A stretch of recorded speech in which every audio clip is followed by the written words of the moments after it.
Assalamualaikum warahmatullahi wabarakatuh. Perkenalkan, nama saya Muhammad Diki Andriansa. Di sini saya akan membahas tentang pembangunan pertanian dan pedesaan. Yang pertama, jelaskan tentang pembangunan pertanian dan pedesaan. Yang kedua, tujuan pembangunan pertanian. Dan yang ketiga, apa kebijakan dalam pembangunan pertanian dan pedesaan. Yang keempat, pentingnya pembangunan pertanian di Indonesia.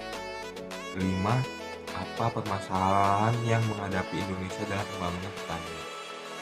Enam, apa syarat lancar pembangunan pertanian. 7, hubungan pembangunan pertanian dengan industri 4.0. 8, peran mahasiswa dalam pembangunan pertanian dan pedesaan. Pembangunan pertanian adalah suatu proses yang ditunjukkan untuk selalu menambah produksi pertanian, yang sekaligus mempertinggi pendapatan dan produktivitas usaha tiap-tiap petani dengan jalan menambah modal dan skill untuk memperbesar turut campur tangannya manusia di dalam perkembangan tumbuh-tumbuhan dan hewan secara luas. Pembangunan pertanian bukan hanya proses atau kegiatan menambah produksi pertanian, melainkan sebuah proses yang menghasilkan perubahan sosial, baik nilai, norma, perilaku lembaga sosial dan sebagainya demi mencapai pertumbuhan ekonomi dan meningkatkan kesejahteraan petani dan masyarakat yang lebih baik. Pertanian merupakan sektor utama penghasil bahan-bahan makanan dan bahan-bahan industri yang dapat diolah menjadi bahan sandang, pangan, dan pakan yang dapat dikonsumsi maupun diperdagangkan. Maka dari itu, pembangunan pertanian merupakan bagian dari pembangunan ekonomi. Selanjutnya, pembangunan pedesaan.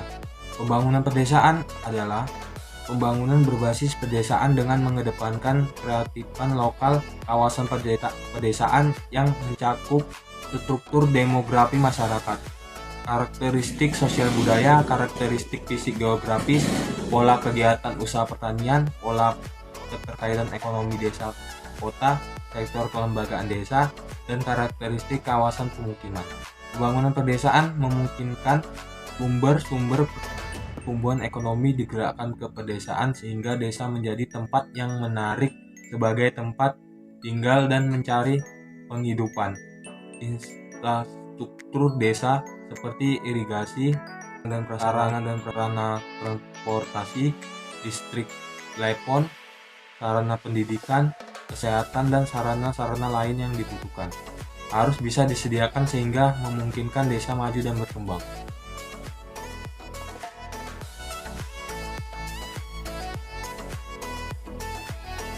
Selanjutnya, tujuan pembangunan pertanian.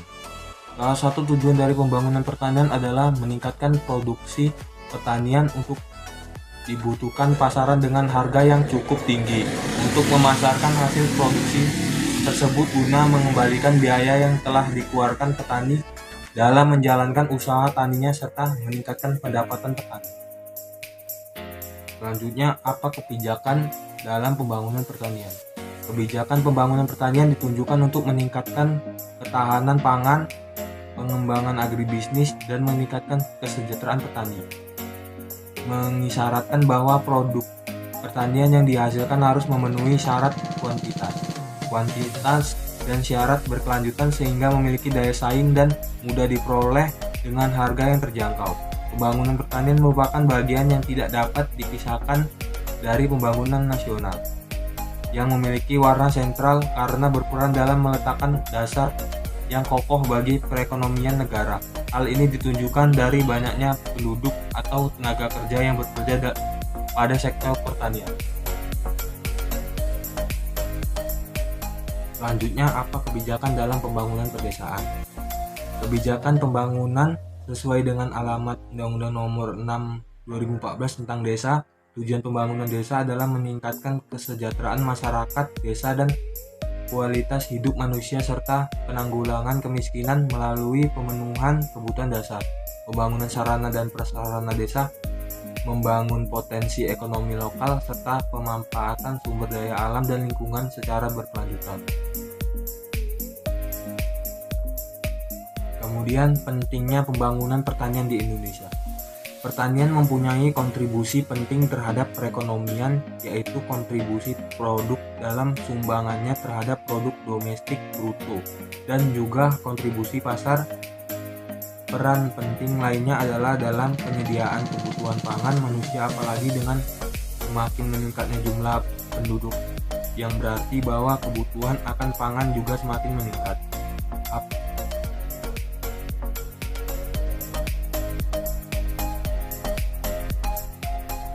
Kemudian, apa permasalahan yang dihadapi Indonesia dalam pembangunan pertanian? Masalah-masalah yang terjadi pada pembangunan pertanian yaitu penurunan kualitas dan kuantitas sumber daya lahan pertanian, terbatasnya aspek ketersediaan infrastruktur penunjang pertanian. Yang juga penting namun minim ialah pembangunan dan pengembangan waduk. Selanjutnya akan disambungkan kepada rekan saya. Assalamualaikum warahmatullahi wabarakatuh.